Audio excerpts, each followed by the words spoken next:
Au Gabon, Ali Bongo est sorti de son silence en Côte d'Ivoire. Henri Konan Bédié déterre le concept de l'ivoirité.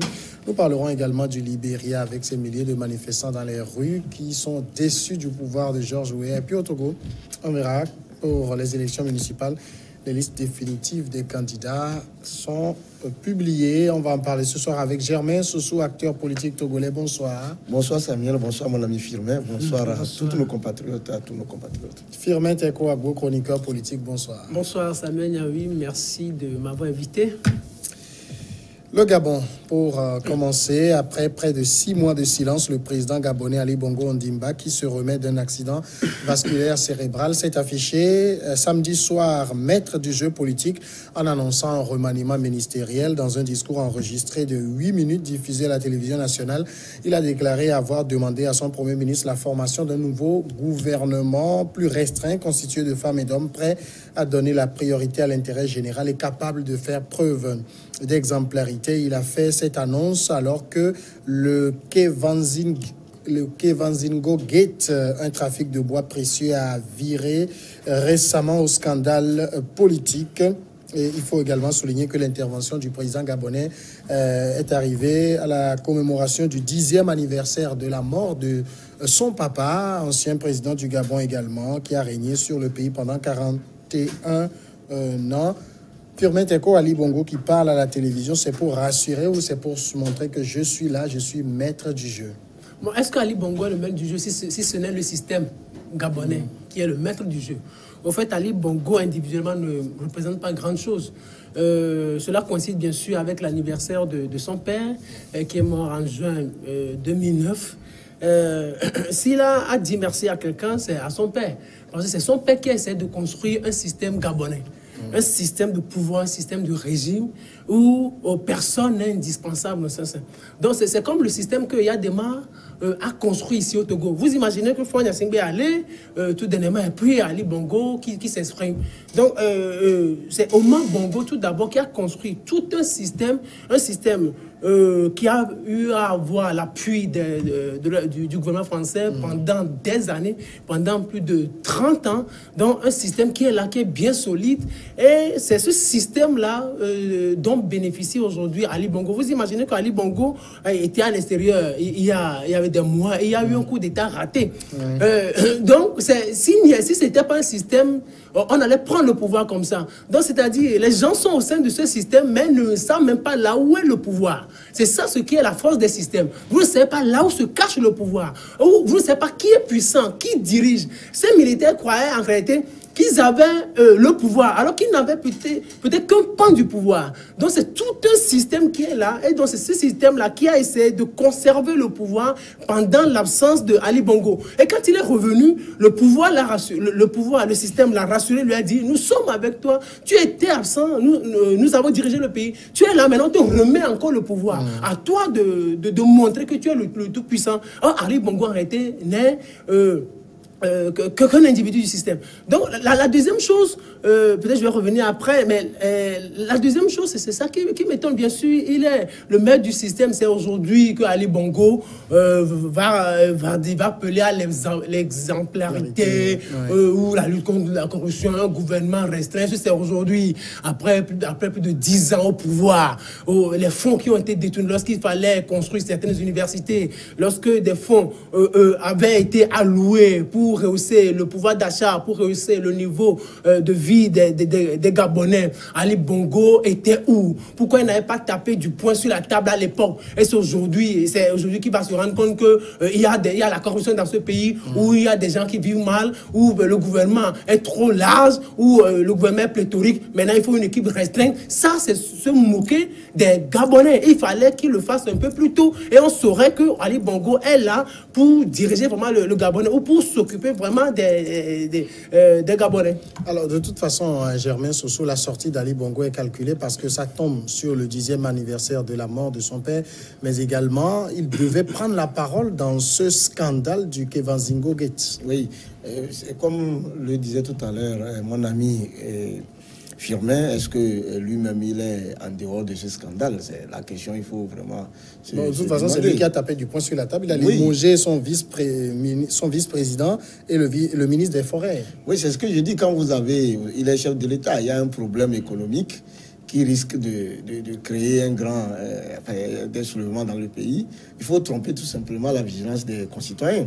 Parce que, en parlant même de son papa, si aujourd'hui il dit qu'il faut rendre hommage à son papa, quel est l'enseignement, l'éthique politique que, quand vous vous engagez en politique? C'est que quand vous vous engagez en politique, vous avez la mission de faire mieux que vos prédécesseurs. Et si aujourd'hui, lui, il se rend compte qu'il est en train d'échouer, que son papa a été meilleur que lui, en fait, c'est ce qu'il faut comprendre. Ça veut dire que lui-même, il voit son échec. Mais comme l'a dit Firmin, je crois que tous ces pays-là, que ce soit le Gabon, que ce soit le Congo démocratique, que ce soit le Togo, les pays là se ressemblent, ont été des pays dirigés dans la dictature. Mais à l'heure où les successeurs veulent tenter véritablement de démocratiser les pays, il y a un système, comme il a dit, mais qui pèse véritablement sur les chefs d'État, qui sont en fait des produits du système, qui n'ont pas véritablement le pouvoir. Ce que le président gabonais fait, il tente tout simplement de calmer les Gabonais. En fait, comment on peut comprendre que dans un pays où on a interdit l'exploitation des ressources et qu'après on se rend compte que les ressources, non seulement la loi n'est pas respectée, on se rend même compte que même on a fait des saisines et que ces saisines faites ont été finalement les gens ont réussi à faire partir les saisines faites. Alors si aujourd'hui le président gabonais vient dire qu'il limoge et qu'il prend des mesures, ça, moi je pense que c'est juste pour tromper les Gabonais. Il faut dire mais est-ce qu'on en attend moins d'un chef d'État? Oui, oui, c'est-à-dire qu'il a fait référence à son papa en disant que son papa leur a légué tant, un héritage et tout. Oui, tout ça. Mais aujourd'hui, qu'est-ce que lui il fait? Vous voyez, est-ce qu'Ali Bongo lui-même dans son état actuel, on en a parlé, je crois, une fois chez vous, est-ce que c'est une obligation qu'il soit au pouvoir? Est-ce qu'il est toujours président parce qu'il le veut, ou il y a un système qui le maintient? Parce que pour que lui sorte pour dire il va sanctionner, il ne s'agit pas de... Il est chef de l'État. Il ne s'agit pas de dire je vais faire. Comme vous l'avez dit, il s'agit de prendre immédiatement des dispositions. Est-ce qu'il peut véritablement? Tout le monde voit que le président Ali Bongo est chef de l'État gabonais, mais qu'est-ce qu'il y a sous... Donc, c'est un système construit par les parents, les papas de ces différents chefs d'État.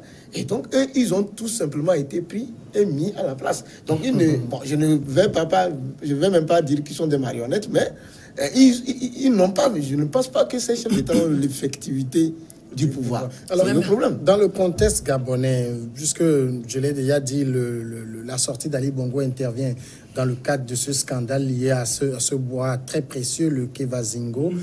Il a sanctionné, il a limogé son vice-président, le ministre des Forêts. Si on suppose qu'il existe un système, le vice-président et le ministre des Forêts en font partie, le maître du système les a limogés. Non, attendez, est-ce que Ali Bongo est le maître du système? Mais c'est comme... vous connaissez très bien l'histoire du Togo. Nous sommes au Togo, en réalité, pour ceux qui nous écoutent et ceux qui nous voient directement à l'antenne. Vous connaissez un certain Zakari Nandia? Il a été chef d'état-major de l'armée togolaise. C'est lui qui a confié le pouvoir à Fonya Singé en 2005. On se rappelle bien. Vous connaissez un certain... comment on l'appelle? Tidjani. C'était des puissants qui ont servi à des mains. Et ce sont des puissants qui avaient intronisé Fonya Singé. Vous connaissez l'ancien ministre de la Sécurité Non, pas Bokor, que vous connaissez très bien, qui est aujourd'hui à la retraite, qui a été chef d'état-major. Le général, celui qui... Aujourd'hui, nous perdons ça. Ce sont des gens qui ont fait de Fonya Singé président dans ce pays. Ils sont où aujourd'hui? C'est-à-dire, ceux-là qu'on voit... Titik Bina, c'est ce que je cherchais. Donc, ils sont où aujourd'hui? Ils sont des gens qui, quand on les voyait, on croyait qu'ils avaient quelque chose comme pouvoir. On les croit tout puissants. Vous connaissez un certain Bodjouna. Tout le monde dit que c'est Bodjouna qui a fait de Fonya Singé président en 2010. Mais Bodjouna, parce qu'elle est où? Il a fait la prison aujourd'hui. Vous connaissez un certain Pachanya Singé. C'est le demi-frère du président de la République togolaise, Fonya Singé. Il est aujourd'hui en prison. C'était des gens... Quand on les voit... que vous citez dans le Togo, comme au Gabon, il y a une constance, c'est que vous citez des éléments qu'on peut enlever et c'est toujours la tête qui les enlève. Oui, mais c'est-à-dire qu'il y a ceux-là qui dirigent, ils sont quelque part, on ne les connaît pas. Ils sont ceux ceux-là, ce sont des gens, ce sont ceux-là qui instruisent la tête. Et ils obligent la tête à s'exécuter. Ça, c'est ça un système. Vous ne savez pas où exactement se cache le pouvoir. C'est pour ça que quand nos opposants crient Faure Gnassingbé, ce n'est pas Faure Gnassingbé le problème. La preuve, regardez par exemple le général Gnassingbé Adema, celui qui a dirigé le Togo avec une main de fer de 1967 à 2005. On a remarqué à l'époque que c'était lui le maître du système, le patron du système, le père fondateur de ce système. Et les gens croyaient qu'à 100 morts, le système allait basculer et le système allait disparaître. Mais il est mort, c'est plus de 10 ans, mais le système demeure et plus puissant. Ça veut dire que Eyadema lui-même n'était qu'un individu du système. Donc ça veut dire que le système est là. Moi, je vous rappelle cette histoire, peut-être je l'ai raconté ici une fois. C'était Maître Agboubo qui avait dit en octobre 2007, à l'hôtel 2 février, lorsqu'il s'était agi de fêter les 25 ans de la Constitution togolaise de 92, Maître Agboubo dit, avant les législatives de 1994, lui et Edem Kodjo avaient signé un pacte avec un prêtre. Et il s'était dit ou s'était décidé qu'après les législatives, soit Agboubo nommé Premier ministre, soit Edem Kodjo président de l'Assemblée nationale. Donc ils avaient signé le document, ils l'avaient présenté à Eyadema. Et Eyadema dit, mais il y a la Constitution, vous m'apportez ce document-là, maintenant qu'est-ce que je vais aller dire à mes officiers? C'est un chef d'État qui parle. Qu'est-ce que je vais aller dire à mes officiers? Ça veut dire qu'il y a des mains, lui-même ne décidait pas. Il n'avait pas la totalité du pouvoir. C'est la force du système. Donc c'est la force des systèmes. Donc on construit des systèmes qu'on n'arrive même plus à maîtriser. Faure Gnassingbé est là aujourd'hui, mais ce n'est pas lui qui dirige. Il a un pan de pouvoir. À certaines décisions, avant de les prendre, il faut qu'il consulte peut-être ceux-là qui ont fait de lui président, des gens qu'on ne voit pas, et peut-être l'Occident aussi. Alors ça veut dire dans le cas du Gabon, c'est-à-dire vous pensez que cette décision que le président a prise de limoger ces deux personnes, en fait c'est un écran de fumée? Oui, non, il fallait sauter quelqu'un, il fallait sauter des gens pour montrer qu'il est tout puissant, qu'il détient le pouvoir, alors que ce n'est pas le cas. N'oubliez pas, n'oubliez pas que le Gabon, il y a la France qui a sa part dedans. Le Gabon, c'est un territoire entre guillemets français. Le papa qui a construit le système dépendait fortement de la France et la France dépendait fortement du papa. Vous savez très bien l'histoire. Sarkozy qui avait dit, lui ne voulait pas de la France-Afrique, juste après avoir été élu président le 6 mai 2007, son premier coup de fil de président qu'il avait passé, c'était à Omar Bongo. N'oubliez pas que quand Sarkozy, avant qu'il n'arrive au pouvoir, il avait dit, moi je vais finir avec la France-Afrique. Et juste après son élection, il a nommé Jean-Marie Bockel, secrétaire d'État français de la coopération. Quand ce dernier est nommé ministre secrétaire d'État français, il dit, monsieur le président Sarkozy, il faut qu'on signe le décret de décès de la France-Afrique.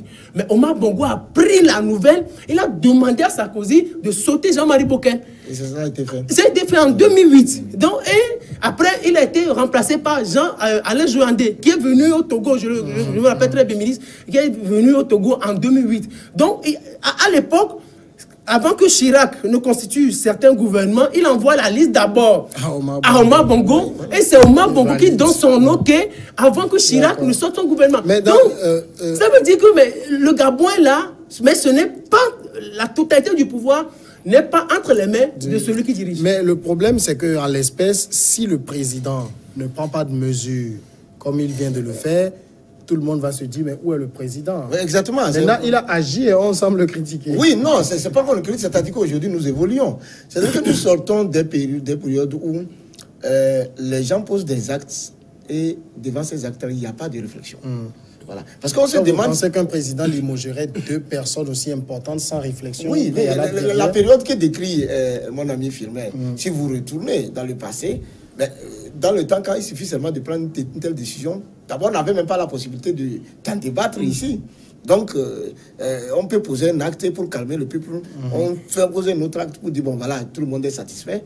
Dans une monde, on peut même mettre quelqu'un responsable en prison, après le faire sortir clandestinement, tout ça. C'est ça. Maintenant, les gens sont de plus en plus éveillés. Et vous savez, ces systèmes dont on parle, les systèmes politiques qui ont été construits depuis pas mal d'années, aujourd'hui, je crois que le vrai combat, c'est comment faire. Et même ceux-là, même qui ont construit ces systèmes, sont devenus finalement prisonniers même de ces systèmes-là. Donc aujourd'hui, je crois que la grande réflexion, c'est comment faire pour que ces systèmes-là puissent, à défaut de l'aide tout totalement, puissent évoluer. Parce que, quand vous regardez par exemple le président Omar Bongo, non seulement nous l'avons dit, il est malade, Est-ce qu'il a toutes ses facultés? Je propose la pause et on revient tout de suite après.